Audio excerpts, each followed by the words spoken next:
네, 의료용 장비의 엔시스 해석 적용 방안 및 사례 소개라는 주제로 열린 세미나를 시작하도록 하겠습니다. 해당 사례는 주로 치과용 의료 장비들로 구성되어 있으나 해석 적용 방법들이 다른 의료용 장비들과 크게 다르지 않기 때문에 치과용 장비라는 것에 중점을 두지 않고 전반적인 내용을 살펴봐 주시기 바랍니다. 사례는 크게 세 가지 종류로 구분하여 설명드리겠습니다.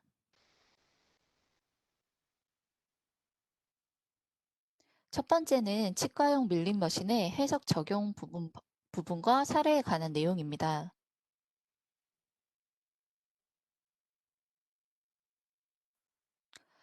우선 치과용 밀링 머신은 일반 기계 밀링 머신의 연구 방향과 굉장히 비슷합니다.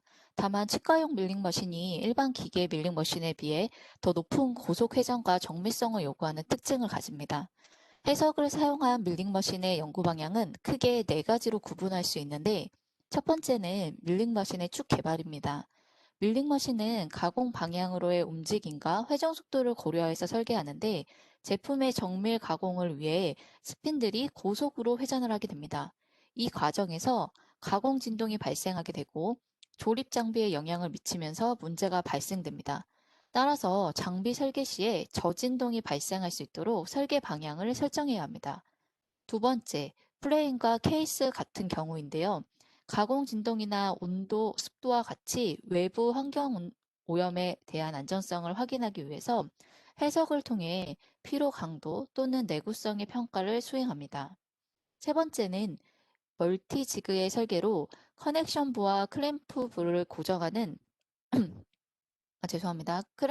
클램핑 부를 고정하는 방식 때문에 가공 진동 및 하중에 대해 제품의 응력 분포를 확인하고 가공 시에 장착되는 지그가 가공 하중에 대해 얼마나 버틸 수 있는지 전반적인 안정성 여부를 평가하게 됩니다. 마지막으로 보철 가공 같은 경우는 섬세 가공을 위해 사전 경로가 얼마나 가공 모양을 표현할 수 있는지를 예측할 수 있도록 도와주는 역할을 하게 됩니다. 자, 이제 치과용 밀림머신과 관련된 사례를 살펴보겠습니다. 해당 논문은 치과용 보철을 위한 투스핀 CNC 공작 기계 설계 시 동적 고동이 어떻게 발생하는지를 확인하는 내용입니다. 공작 기계의 특성으로 고속 전기 스핀이 장착되어 있고 최대 6만 RPM으로 고속 회전을 한다고 합니다. 그림과 같이 고속 스핀이 장착되어 있을 때 정밀 제어를 위해 스태핑 모터들이 장착되어 있습니다. 해석적으로 접근하여 공작 기계의 전체를 유한 요소 모델로 구축하고 가진에 의한 동적 거동을 분석합니다. 이때 해석의 목적은 전체 거동 분석을 위해서 발견된 취약 부분을 확인하고 재설계하는 것을 방향으로 잡습니다. 어, 동적 해석은 크게 두 가지로 구분하여 결과를 분석한 사례입니다. 먼저 모달 해석은 외부 가진 없이 설계 제품 자체가 가지고 있는 고유 주파수를 통해서 변형값을 하게 되는데, 일반적으로 작동 속도와 고유 주파수가 일치하는 경우 작동 방향으로 구조물의 과한 변형이 발생할 수 있기 때문에 이를 방지하도록 검토합니다. 어, 동, 첫 번째 그림은 각 고유 주파수별로 공작기계의 모두 형상을 보여준 경우이고, 전체적으로 Z축 슬라이드 테이블에 최대 변형이 많이 발생하는 것을 확인할 수 있습니다. Z축 슬라이딩 테이블은 회전축을 이동하고 지지하는 역할을 합니다. 따라서 구조 설계가 굉장히 중요한데, 가운데 이미지는 이 부분만 따로 오달 해석을 수행한 결과입니다. 3차 모델을 예를 들어보자면 Z축 로테이션의 영향을 많이 받는다는 것을 확인할 수 있습니다. 추가로 하모닉 해석을 수행해서 오른쪽 그래프와 같이 결과를 표시합니다. 밀링머신의 이동 방향으로 과도한 진동에 의해 X 및 Z 변형이 크게 발생하는 것을 확인할 수 있었고, 이를 통해서 구조물의 재설계의 방향을 다시 제한할 수 있는 것을 보여준 사례였습니다. 두 번째 장비는 치과용 핸드피스입니다. 핸드피스는 치의학 분야에서 굉장히 많이 사용되는 장비로서 주로 치아를 절삭하는 도구로 사용됩니다. 물론 외과 수술에서도 핸드피스가 사용되고 있습니다. 하지만 해당 챕터에서는 치과용 핸드피스의 사례들을 가지고 설명드리겠습니다. 핸드피스는 빠른 속도와 일반적인 규정 이상의 큰 토크가 필요합니다.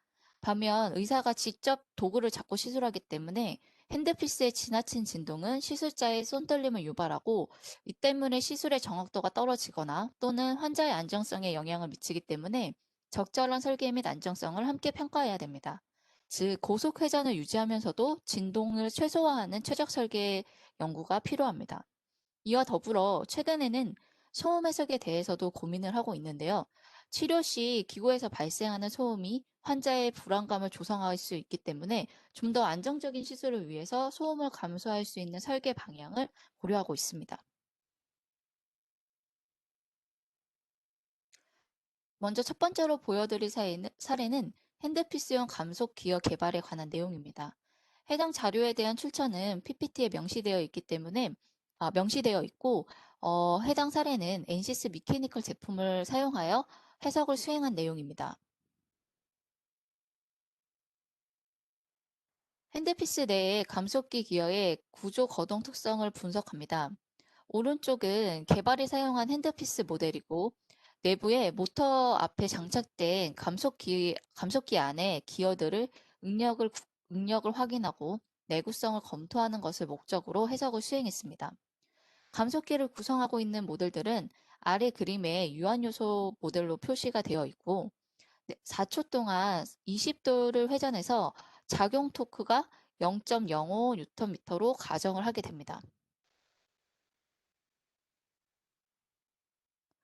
해석 결과를 잠깐 살펴보면 전체 모델 또는 각 부품별로 최대 응력을 확인한 것을 알 수 있는데 본 해석은 그 시간 텀을 고려한 해석으로 3.64초에서 최대 응력 값이 발생하는 것을 표를 통해서 확인을 할 수 있습니다. 기어의 재료가 스트림을 고려해서 항복 강도와 최대 응력을 비교해서 구조적으로 안전성에 대한 여부를 확인할 수 있는 사례였습니다. 두 번째 사례는 핸드피스의 진동 특성을 분석한 동력학 예제입니다. 해석 모듈은 엔시스 모션을 사용하여 시뮬레이션 하였습니다. 핸드피스 사용 시 의사의 손떨림 유발, 시술 정확도 및 안전성 감소, 소음으로 인한 불안감 등을 야기하는 핸드피스의 진동을 어떻게 분석할 것이냐에 관한 해석입니다.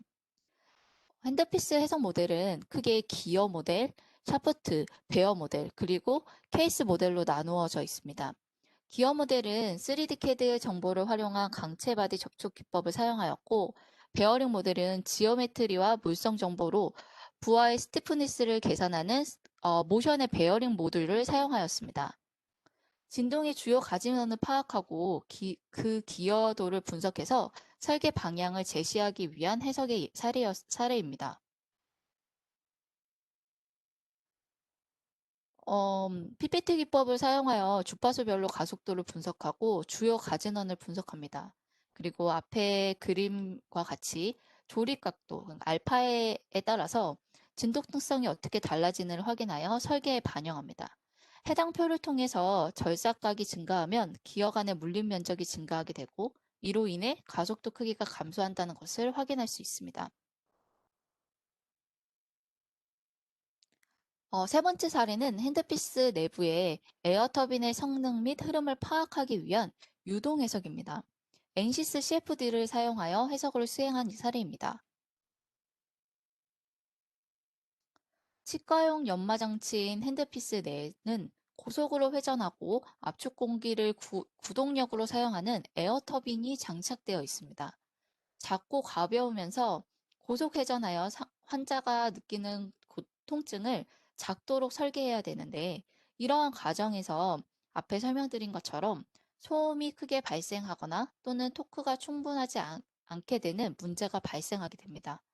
본 연구는 에어터빈의 성능 향상을 위해서 시험과 해석을 함께 비교 분석하고 최대 토크가 발생하는 브레이드 위치를 확인하여 최적 설계를 수행한 사례입니다. 실험은 슬라이드의 그림과 같이 구성하고 공기를 핸드피스 내부에 주입하여 시간에 따라서 핸드피스의 입구에서 방출되는 압력의 크기를 측정합니다. 해석에서는 블레이드 위치를 조절하면서 압력 결과와 함께 최대 초크가 발생하는 최종 위치를 찾아서 설계에 반영하게 되는 내용이었습니다. 네 번째 사례는 핸드피스에 거친 다이아몬드 벌을 이용하여 세라믹 치아 표면을 가공하는 수치 시뮬레이션입니다. 치아 가공에 사용되는 핸드피스에는 다이아몬드 바가 부착되어 있고 이를 고속으로 회전할 때 치아 표면에 적절한 응력이 분포될 수 있도록 알맞은 회전 속도를 찾는 것을 목적으로 한 사례입니다. 다이아몬드 바와 세라믹 치아의 접촉 관계는 비선형 조건을 부여합니다. 핸드피스의 다이아몬드 바는 회전 속도에 따라서 가공에 필요한 표면 능력이 적절하게 분포되어 있는지를 확인하여 설계에 반영하게 됩니다. 핸드피스의 마지막 사례는 열에 의한 멸균 효과를 살펴보는 해석입니다. CFD를 사용하여 해석을 수행하였습니다. 핸드피스 사용 후 살균 소독 처리를 위해서 멸균기에 넣어 증기 멸균을 진행하게 되는데, 일반적으로 실험을 통해서 멸균 여부를 확인할 때에는 내부의 핸드피스마다 온도가 어떻게 발생하는지 확인하기가 어려워서 멸균기 내부의 온도만 측정해서 멸균 여부를 평가하게 됩니다.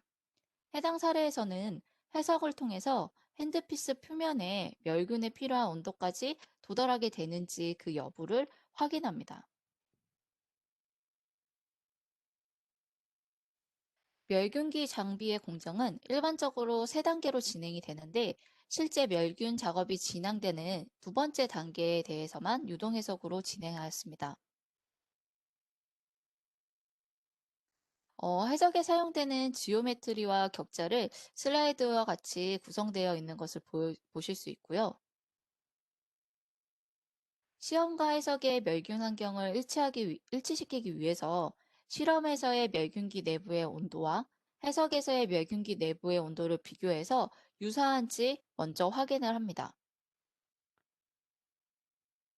결과가 유사하다면 이제 핸드피스 내부의 온도를 살펴보게 됩니다. 각각의 핸드피스의 온도가 살균에 필요한 일정 온도 이상으로 고르게 분포하고 있는지를 확인할 수 있습니다.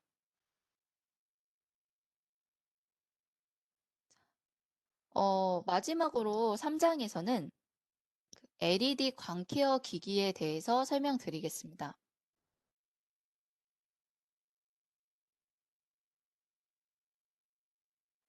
최근 다분야에서 LED 케어 장비들의 개발이 활발하게 진행되고 있습니다. 특정 파장 대역의 광원을 사용하여 바이러스를 제거하거나 살균 및 소독의 효과적인 시술 방법으로 각광받기 바이러스를 제거해서 살균 및 소독의 효과적인 시술 방법으로 각광받고 있기 때문인데요. 몇 년 전부터 피부과 제품인 LED 마스크가 개발되면서 큰 인기를 얻었고, 최근에는 코로나 사태로 인해 살균기의 판매량이 증대하였습니다. 치과용 케어 장비는 사용자에게 익숙하지 않고 기술 개발이 저조하며 소비자용 케어 기기 개발이 미미한 상태입니다. 따라서 이제 국내 기술 개발이 필요한 시점이라고 할 수 있는데, 광원의 파장 영역에 따라서 사용 분야를 결정할 수 있고, 메디컬 바이오 분야의 광파장대는 낮은 파장 대역에 국한되어 있는 특징이 있는데, 개발 과정에서 이러한 광원이 잘 적용되고 충분히 결과치를 이끌어낼 수 있도록 설계되었는지를 평가하는 과정이 필요합니다. 해석을 통해서 광학 설계를 진행하면 그 결과를 정량적으로 확인할 수 있고 프로젝트 자체를 사전에 시뮬레이션 할 수 있습니다.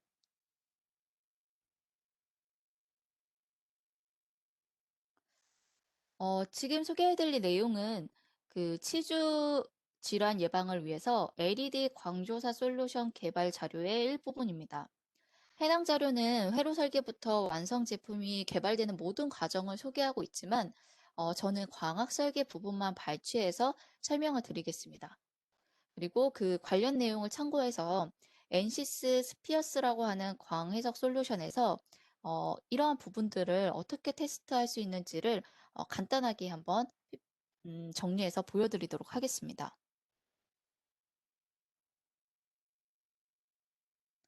앞에서 설명드린 바와 같이 최근 광역학 기술 치료법이 감염 원인을 제거하거나 살균 소독의 효과적인 방법으로 소개되면서 치과용 케어 기기에도 해당 방법들이 제한되고 있습니다. 레이저에 비해 LED 광원 주사가 치주 질환이 활성화되어 있는 위치에 접근하기 쉽기 때문에 LED를 통해 광케어 장비의 개발을 우선적으로 하고 있습니다. 해당 연구에서는 그림과 같이 구강용 실리콘 마우스피스와 칫솔의 LED 모듈을 삽입하여 일체형 구조를 개발하는 내용이었습니다. 광학 해석에서는 배광 설계 시에 구강 치아 전체의 안정적인 케어를 위해서 균일한 광분포를 75% 이상 될 수 있도록 설계되었는지 확인하는 데 사용되었습니다. 앞에서 설명드린 바와 같이 균일한 광분포를 위해 배광 설계를 수행하는데, 크게는 레드와 블루 두 개의 파장의 LED 광원을 선정하여 광 특성을 분석합니다. 왼쪽은 제조사로부터 전달받은 LED 광 특성 정보를 입력하여 얻은 발광 분포입니다. 오른쪽은 패키지의 광학 특성의 광학 특성, 즉 이제 반사라든지 산란, 흡수까지 고려하여 얻은 결과라고 할 수 있습니다. 광학 시뮬레이션은 두 개의 파장과 구조물의 타입 두 개를 구분하여 살펴봅니다. 왼쪽은 심플한 모델에 레드와 블루 파장을 적용한 결과이고, 오른쪽은 어, 치아 구조를 적용한 마우스피스 구조의 결과입니다. 해당 논문이 흑백으로 되어 있어 사실상 결과를 그래픽적으로 확인하기는 어려웠습니다. 대신에 광학해석 결과를 통해 정량화된 값을 표로 정리해 보았습니다. 표에 있는 내용을 잠깐 설명을 드리자면, 어, 전광선 속은 빛 다발이라고 생각을 하시면 되는데요. 광원에서 나오는 빛 에너지의 총량을 발광 에너지라고 하는데, 이 광원의 밝기를 나타내는 양으로 이를 광선속이라고 얘기를 합니다. 그리고 휘도 같은 경우에는 그 조도 조도를 먼저 설명을 드리자면, 휘도를 설명하기 앞서 조도를 설명드리면, 조도는 이제 광원으로부터 진행한 빛이 특정한 면적에 얼마나 도달하는가에 해당하는 값을 저희가 조도라고 얘기를 하는데, 이 휘도는 조도와 비슷하지만은 어떤 표면에서 방사되거나 반사된 빛이 우리 눈에 얼마나 들어오는지 그 양을 나타내는 척도라고 생각을 하시면 될 것 같습니다. 그리고 여기서 균일도는 그 7개 포인트를 지정해서 휘도 및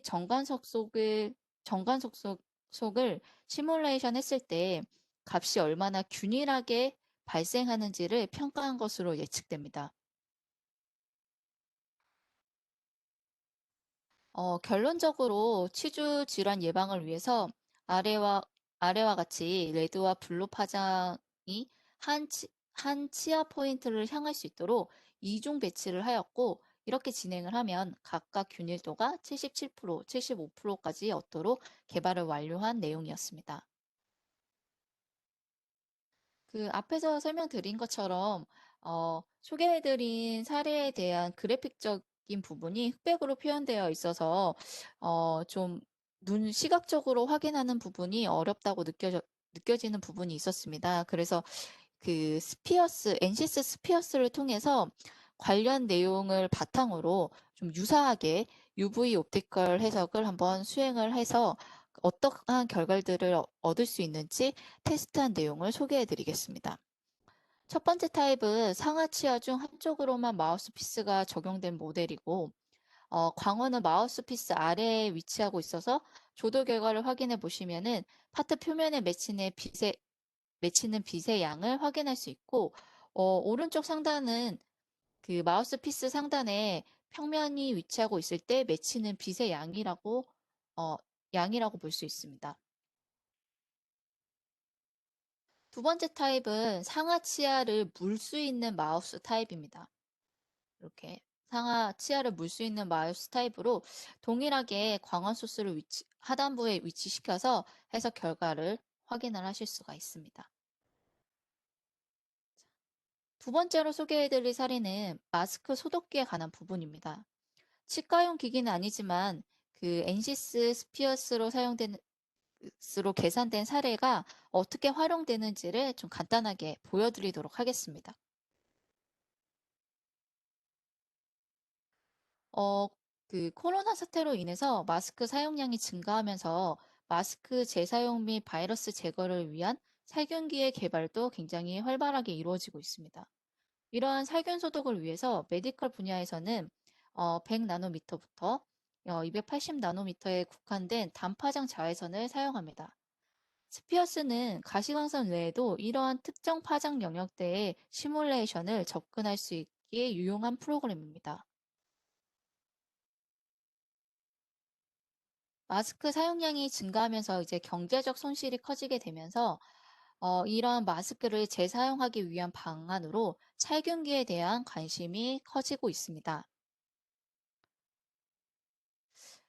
이러한 살균기는 그 특정 자외선 범위를 가지면서 살균 소독을 위한 일정한 LED 스펙이 요구됩니다. 바이러스 파괴에 필요한 어, 유- UV 복사 전력은 최고 20까지 값을 가져야 합니다.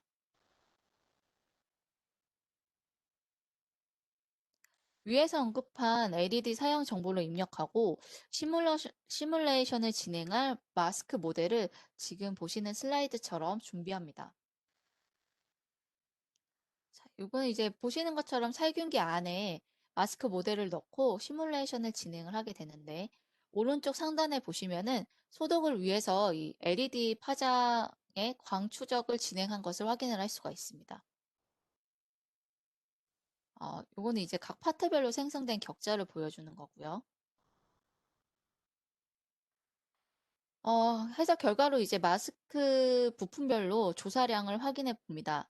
앞에서 이제 바이러스 제거를 위해서 20이라는 값이 필요한데, 현재 전체 파트에 적용된 조도의 최소값이 5입니다. 그래서 20에 도달하기 위해서는 이 4초 정도의 소독 과정을 거치게 되면 전체 파트의 소독이 완료되는 것을 알 수가 있습니다. 이렇게 다양한 의료 장비의 해석을 어떻게 적용하여 분석할 수 있는지 살펴보았습니다.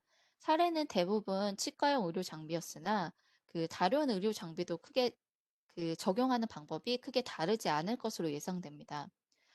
의료 장비와 해석이라는 조합이 낯설 수도 있으나 일반 장비 개발과 동일하게 엔시스의 다양한 프로그램을 통해서 설계에 필요한 해답을 얻을 수 있을 것으로 고려됩니다. 이상으로 제가 준비한 발표를 마치겠습니다. 감사합니다.